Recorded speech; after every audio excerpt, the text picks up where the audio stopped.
While snow can be fun to play in, it has left farmers evaluating possible damage to their crops. Issues Destiny Beasley spoke with a strawberry farmer on what this means for his harvest.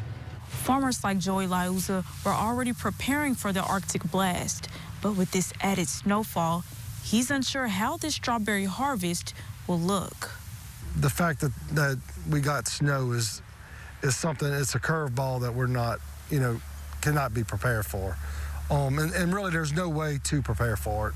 Liuza says snow in southeast Louisiana is rare, which makes it problematic. Farm workers covered the field with plastic to provide insulation to the berries, protecting them from the cold. But the unexpected snow adds weight and worry. And it depends on how much ground heat is there, built up, radiating from the ground. But once the snow got on the net, it kind of pushed the hoops down, pushed the net down, and that took a lot of our insulation away. Without unveiling the fields, Liuza says he's not optimistic about what he will see. It kind of initial, observation, it looks like we're going to have quite a bit of loss, fruit loss and bloom loss. Liuza says he harvests berries from November until May. The snowstorm's timing hurts the potential for Valentine's Day berries, a big chunk of the strawberry business. That's kind of disheartening, knowing that we're not going to have the full volume for that.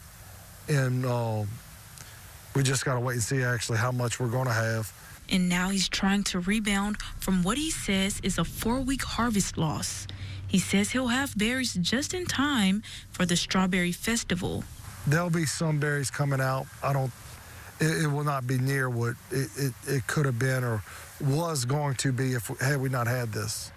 Now he's waiting for the ground to dry. This is a kind of a gut punch. And hoping the berries will look better than expected. Looking at things a week ago, everything was real kind of positive and a lot of fruit. And then now it's just disheartening. Liuza says buying local will support farmers more than you might know during this time.